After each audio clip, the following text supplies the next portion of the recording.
तो क्या कभी तुम लोगों ने सोचा है कि एमसीयू में मोस्ट पावरफुल कैरेक्टर कौन है? एंड कैरेक्टर से मेरा मतलब है कि यहाँ super heroes, super villains and cosmic entities सभी को कंसीडर किया जाएगा। अब हमने इस चैनल पे already top 10 most powerful super heroes and top 10 most powerful super villains पे वीडियो बना दी है, जिससे तुम चैनल पे विजिट करके देख सकते हो एक बार। लेकिन आज की वीडियो में हम बात करने वाले हैं top 10 most powerful characters in MCU of all time की, यानी कि इस लिस्ट में वो सभी कैरेक्टर्स होंगे जो मर चुके हैं या फिर जिंदा हैं। एंड हमने इन कैरेक्टर्स को इनकी पावर लेवल्स एंड फीट्स के बेसिस पे रैंक किया है और सिर्फ वही कैरेक्टर्स को लिया है जो कि ऑलरेडी एमसीयू में एग्जिस्ट करते हैं फिर इंट्रोड्यूस हो चुके हैं, विच मींस कि इस लिस्ट में डॉक्टर डूम, गैलेक्टस या फिर सेंट्री जैसे बींग्स नहीं होने वाले। दूसरा क्या है कि ये लिस्ट मेरे पर्सनल ओपिनियन पे बेस्ड है, इसलिए अगर तुम्हारी रैंकिंग मेरी रैंकिंग से अलग है तो ऑफेंड होने की जरूरत नहीं है, तुम अपने लिस्ट को कमेंट कर सकते हो। एंड आप पहले ही बता देता हूँ कि लोकी नंबर 1 पर नहीं है। तो चलो अब शुरू करते हैं। Number 10 Thor. तो मोस्ट पावरफुल कैरेक्टर्स की बात हो और थॉर उस लिस्ट में ना हो, ऐसा तो आज तक कभी हुआ ही नहीं है। अब अपना ये छोकरा गॉड ऑफ थंडर है, जिसके पावर्स में आते हैं godly physical power, lightning manipulation, weather manipulation, low level Odin force usage and teleportation. लेकिन हाँ, टेलीपोर्टेशन इसकी खुद की पावर नहीं है, बल्कि स्टॉर्म ब्रेकर से उसे यूज कर सकता है बायोफ्रॉस्ट बुला के। फीट्स की बात करें तो चलो आज की वीडियो में इसकी सारी फीट्स गिना देता हूँ। सबसे पहले थॉर 1 में इसने डिस्ट्रॉयर, फ्रॉस्ट जायंट्स और लोकी को हराया था, जहाँ पर इसने पूरे फ्रॉस्ट जायंट्स के रियाम को शेक कर दिया था। द एवेंजर्स में फिर से इसने लोकी को हराया एंड चित्तौरिया आर्मी को भी निपटाया था, जिसमें इसने एक साथ दो लिवियाथन को अपनी लाइटनिंग से राख बना दिया था। एंड पता नहीं लोग इसको इग्नोर क्यों करते इतना ज्यादा, पर वहीं पर हल्की एक लिवियाथन को नॉक करने वाली फीट को बहुत बड़ा चढ़ा के दिखाया जाता है। डार्क वर्ल्ड में इसने मेलिकिथ को हराया था, जिसके पास रियलिटी स्टोन था। एज ऑफ अल्ट्रॉन में अल्ट्रॉन बॉट्स को ठिकाने लगा रहा था। रैग्नारॉक में इसने वीगन सटर को हराया था, फिर लगभग हल्क को भी हरा ही दिया था। इन्फिनिटी वॉर में लॉन्डा अकेले आउटराइडर्स की पूरी आर्मी को साफ कर रहा था और थेनोस को घुटने पे ले आया था। साथ में पावर स्टोन के टच को साथ था, एसगार्ड के डिस्ट्रक्शन को भी सर्वाइव कर लिया था एंड स्टॉर्म ब्रेकर बनाने के लिए पूरे न्यूट्रॉन स्टार की हीट को अपने ऊपर ले लिया था। इसके बाद एंड गेम में इसने थेनोस को मार ही दिया एंड लव एंड थंडर में ज़्यूस को ओवर पावर किया था। एंड इसकी सारी फीट्स गिराने का फायदा यही है कि मैं तुम्हें बताना चाहता हूँ कि बंदे के पास बैटल एक्सपीरियंस की कोई कमी नहीं है, और एक बार इसने ओडिन फोर्स को अच्छे से यूज करना सीख लिया तो ये अभी से काफी ज्यादा पावरफुल हो जाएगा। अभी इसकी पावर्स को बढ़ाने के लिए इसके पास म्योलिन और स्टॉर्म ब्रेकर भी है, जिससे प्लैनेट्स को तो इजीली डिस्ट्रॉय कर सकता है। एंड अगर थॉर 5 आती है तो उसमें इसका सामना हरकुलिस और ज़्यूस की पूरी आर्मी से होने वाला है। इसे देख के मजा तो कतई आ जाएगा। Number 9 Wanda. चलो स्टार्टिंग में पहले ये क्लियर कर देता हूँ कि वांडा थॉर से कैसे ज्यादा पावरफुल है। तो एज ऑफ अल्ट्रॉन में हमने देखा ही था कि जब वांडा इंट्रोड्यूस हुई थी और ज्यादा पावरफुल नहीं थी, तभी उसने थॉर के माइंड को मैनिपुलेट कर दिया था। लेकिन अब तो वो डार्क होल्ड पढ़ने के बाद उसकी पावर्स नेक्स्ट लेवल पे जा चुकी हैं। लेकिन थॉर मैजिकली ज्यादा अपग्रेड हुआ नहीं है। थॉर की लाइटनिंग पावर्स वांडा का थोड़ा परेशान तो कर सकती है, पर वांडा डैमेज होने के बाद भी कियोस मैजिक का यूज करके हील हो सकती है। And last but not the least, Wanda hex बना सकती है, जिसके चपेट में आते थॉर पावरलेस बन जाएगा। वांडा की पावर्स की बात करें तो इसके बाद है टेलीकाइनेसिस, यानी चीजों को बिना छुए मूव करना, telepathy, reality manipulation, dream walking and hex manipulation. चलो अब एक नजर इसकी फीट्स पर भी डाल लेते हैं। तो सबसे पहले इसके एमसीयू में इंट्रोडक्शन होने के साथ ही इसने अपने ओजी 5 एवेंजर्स हॉकाई को छोड़ दो के माइंड को कंट्रोल कर लिया था, यानी कि Thor, Hulk, iron man, captain America and black window को मेंटली हैरेस किया था। लेकिन इसके बाद सिविल वॉर में इसने कुछ खास नहीं उखाड़ा। देन इन्फिनिटी वॉर में इसने माइंड स्टोन को डिस्ट्रॉय कर दिया था एंड एक हाथ से उस थैनोस को रोक के रखा था, जिसके पास उस टाइम पर 5 इन्फिनिटी स्टोन्स थे। और एंड गेम में तो इसने ऑलमोस्ट अपने बैंगन का भरता बना ही दिया था। पर इसकी पावर्स हमें मैक्स लेवल पर Wanda vision and multiverse of madness में दिखी, जहां इसने सिंगल हैंडेडली डॉक्टर स्ट्रेंज और इल्यूमिनाटी को हरा दिया था। और तो लास्ट में इसका इमोशनल एंगल घुसा के मूड खराब कर दिया, वरना आगे मल्टीवर्स में जो ही कांड करती मजा आ जाता देखने में। Number 8 Odin. अब अगर तुम्हें कॉमिक्स ओडिन के बारे में थोड़ा भी पता है तो तुम भी मेरी इस बात से जरूर एग्री करोगे कि मूवीज में इसे काफी ज्यादा डी पावर करके दिखाया गया है। तभी मूवीज में ये इतना पावरफुल तो था ही कि थेनोस भी इसके मरने का वेट कर रहा था अपने क्वेस्ट को स्टार्ट करने के लिए। अब वैसे तो इसके पास काफी वाइड रेंज ऑफ पावर्स थी, लेकिन ऑन स्क्रीन हमें कुछ ही पावर दिखाई गई, जैसे किसी भी वेपन पर एन्चांटमेंट लगा के म्योल्निर के वर्दी होने वाला कंडीशन अप्लाई कर सकता है,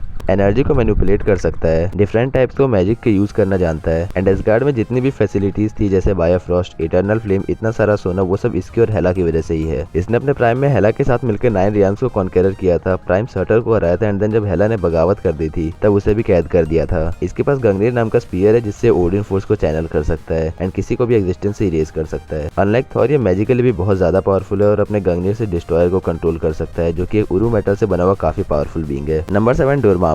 तो डोरमामू अपना डार्क डायमेंशन का रूलर एंड दुनिया भर की पावर तुम्हें इसके पास देखने को मिल जाएंगी, जैसे कि size manipulation, magical energy absorption, reality manipulation, energy projection, matter manipulation, और मैं गिनाते गिनाते थक जाऊंगा और तुम सुनते सुनते थक जाओगे। पर हाँ, इसकी पावर्स की भी एक लिमिटेशन है, एंड वो ये है कि अपनी पावर्स को फुल पोटेंशियल पर अपने डार्क डायमेंशन के अंदर यूज कर सकता है। जितने देर तक अपने डायमेंशन के बाहर रहेगा उतना ज्यादा कमजोर होते रहेगा। एंड इसके इस लिस्ट में इतना नीचे होने का एक कारण ये भी है कि हमें एक्शन में सिर्फ डॉक्टर स्ट्रेंज 1 में ही दिखा है और फिर जैसे गायब ही हो गया ये। यहाँ पर मैं एक और चीज क्लियर कर देता हूँ कि डॉक्टर स्ट्रेंज ने टाइम स्टोन का यूज करके डोरमामू को कभी हराया ही नहीं था, बस उसे रिट्रीट करने पे मजबूर कर दिया था। बाकी वैसे तो डोरमामू की कोई पर्सनल फीट है नहीं जो हमें एमसीयू में दिखी है, पर इतना सुनने में जरूर मिला है कि वर्ल्ड्स और डायमेंशंस को अपने में मर्ज कर सकता है। एनीवेज डॉक्टर स्ट्रेंज 2 में हमें क्लिया से इंट्रोड्यूस करवाया गया था जो डोरमामू के कुछ तो लगती है रिश्ते में। डॉक्टर स्ट्रेंज को लेकर इनकर्जन्स रोकने के लिए डार्क डायमेंशन में ही जाती है, तो मे भी हमें आगे डोरमामू और देखने को मिल सकता है, ऑल्दो इसके काफी कम चांसेस है। नंबर 6 सेलेस्टियल्स, या कहूँ तो मेनली एरिशन द जज। अब देखो हो सकता है कि डोरमामू कुछ low tier and even mid tier celestials को भी हरा दे, पर आई डोंट थिंक सो कि वो एरिशम के आगे ज्यादा देर कुछ कर पाएगा। ऐसा इसलिए क्योंकि एरिशम एमसीयू में मोस्ट पावरफुल सेलेस्टियल है एंड इसने बिग बैंग करवा के मार्वल के मेन यूनिवर्स को बनाया था। तो एक ऐसा बीइंग जो कि यूनिवर्स बना सकता है, तो क्या वो एक डायमेंशन को नहीं बना सकता या डिस्ट्रॉय कर सकता? इसकी पावर्स में आते हैं कॉस्मिक एनर्जी मैनिपुलेशन, जिससे लगभग सब कुछ कर सकता है। एंड सेलेस्टियल्स की रेस में हर सेलेस्टियल को कुछ ना कुछ काम दिया जाता है एंड इसके अकॉर्डिंग एरिशम का नाम है एरिशन द जज, यानी कि प्लैनेट्स को और दूसरे सेलेस्टियल्स को जज करता है। बाकी कोई भी सेलेस्टियल जो कि कितना भी वीक हो, कम से कम एक प्लैनेट को तो इजीली क्रिएट या डिस्ट्रॉय कर ही सकता है। एंड इटर्नल्स के लास्ट में सर्सी ने तियामुत को बर्फ का बना दिया था, वरना तो वो अपने बर्थ के साथ ही अर्थ को उड़ा देता। पर्सनली मुझे तो सेलेस्टियल्स के एमसीयू में रिप्रेजेंटेशन काफी सही लगा था एंड मैंने और देखना चाहूंगा। तुम भी देखना चाहोगे तो यार लाइक कर दो। Number 5 infinity Ultron. अब ये अपने अल्ट्रॉन का व्हाट इफ वाला वो वर्जन है जिसने अपने आप को सक्सेसफुली विजन की बॉडी में ट्रांसफर कर लिया था, जिसके बाद इसने सबसे पहले अपने ओजी 6 एवेंजर्स को निपटाया और फिर अर्थ के सारे लिविंग बींग्स का नामो निशान मिटा दिया। देन जब थेनोस इससे माइंड स्टोन लेने आया तो उल्टा उसने बैंगन को ही मार के उससे सारे स्टोन्स ले लिए एंड अपने यूनिवर्स के सारे लिविंग बींग्स को मार दिया, जिसमें एसगार्डियंस, सेलेस्टियल्स, डोरमामू वगैरह सब आते थे। पर फिर जब ये शांत हो गया तब इसने वॉचर को सेंस कर लिया एंड देन उसे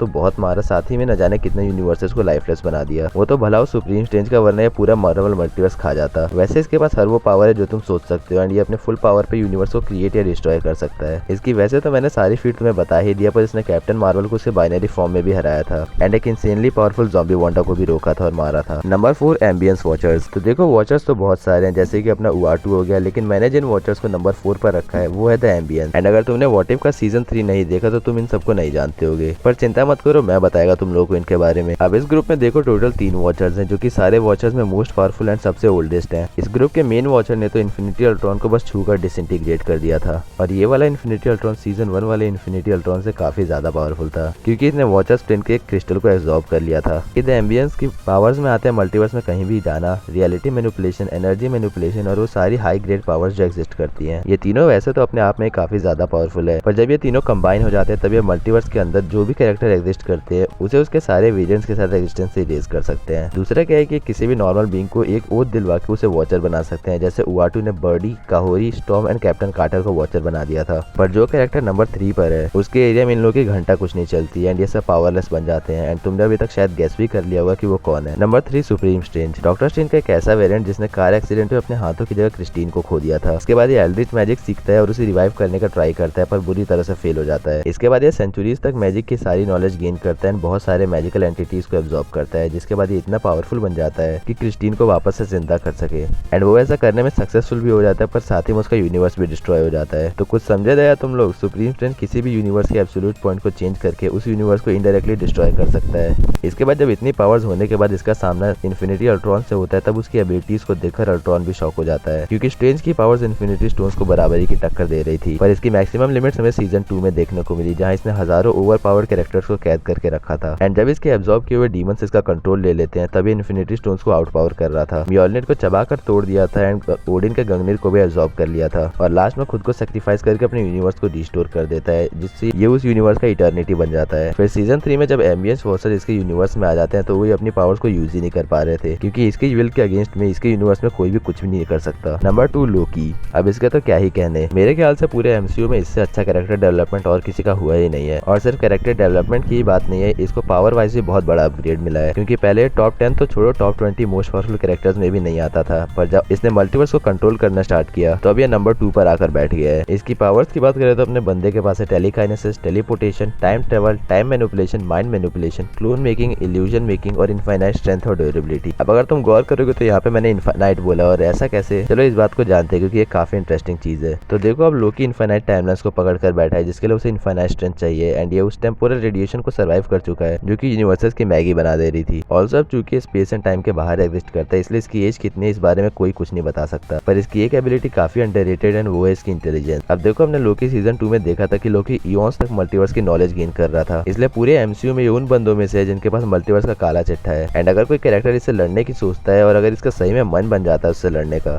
तो पहले तो मल्टीवर्स डिस्ट्रॉय होगा, क्योंकि उसे लड़ने के लिए अपने हाथ खोलने पड़ेंगे, जिससे सारी टाइमलाइन इधर उधर हो जाएंगे और पावर मिलना बंद हो जाएगा उन्हें। लेकिन इसके बाद बहुत ज्यादा चांसेस है कि इसका अपोनेंट भी मारा जाए, क्योंकि उसका यूनिवर्स डिस्ट्रॉय होते ही वो भी डिसइंटीग्रेट होना स्टार्ट हो जाएगा। लेकिन तुम भी जरूर सोच रहे होगे कि अगर ये नंबर 2 पर है तो नंबर 1 पर कौन है। तो बिना ऑनरेबल मेंशंस को मेंशन किए चलो नंबर 1 पर बढ़ते हैं। नंबर 1 कॉस्मिक एंटिटीज, एंड इनसे मेनली मेरा मतलब है living tribunal and main eternity. अब जो लोग इनके बारे में जानते होंगे उससे एग्री करेंगे, और जो नहीं जानते चलो मैं तुम्हें इनके बारे में थोड़ा बताता हूँ। स्टार्टिंग इटर्निटी से करते हैं, तो जिसका एक अवतार हमें ऑलरेडी 11th थंडर में दिख चुका है। लेकिन मेन इटर्निटी एक मल्टीवर्सल एंटिटी है जिसके अवतार हर एक यूनिवर्सेस में प्रेजेंट होते हैं, और अपना ये मेन इटर्निटी यूनिवर्सेस को बना सकता है, डिस्ट्रॉय कर सकता है या टेलीफॉर्म कर सकता है। पर लिविंग ट्राइब्यूनल इससे भी एक लेवल ऊपर है पावर के मामले में, क्योंकि मल्टीवर्स को फॉर्म या डिस्ट्रॉय कर सकता है। लेकिन लोकी सिर्फ मल्टीवर्स को डिस्ट्रॉय कर सकता है, खुद से एक नया मल्टीवर्स बना नहीं सकता। एंड लिविंग ट्राइब्यूनल को उसकी पावर्स डायरेक्टली मार्वल के ट्रू गॉड यानी द वन अबव ऑल से मिली है, इसलिए दोनों का कोई कंपटीशन ही नहीं है। चलो अब तुम अपनी लिस्ट कमेंट कर दो, और नेक्स्ट वीडियो के लिए कोई टॉपिक हो तो वो भी बता देना। देन आई रियली होप कि तुम्हें वीडियो अच्छी लगी हो, क्योंकि मेरी तरफ से तो भाई बहुत मेहनत लगी है। तो अच्छी लगी हो तो लाइक शेयर सब्सक्राइब करने में कंजूसी कतई मत करना। चलो मैं मिलता हूँ अगले वीडियो में, बाय।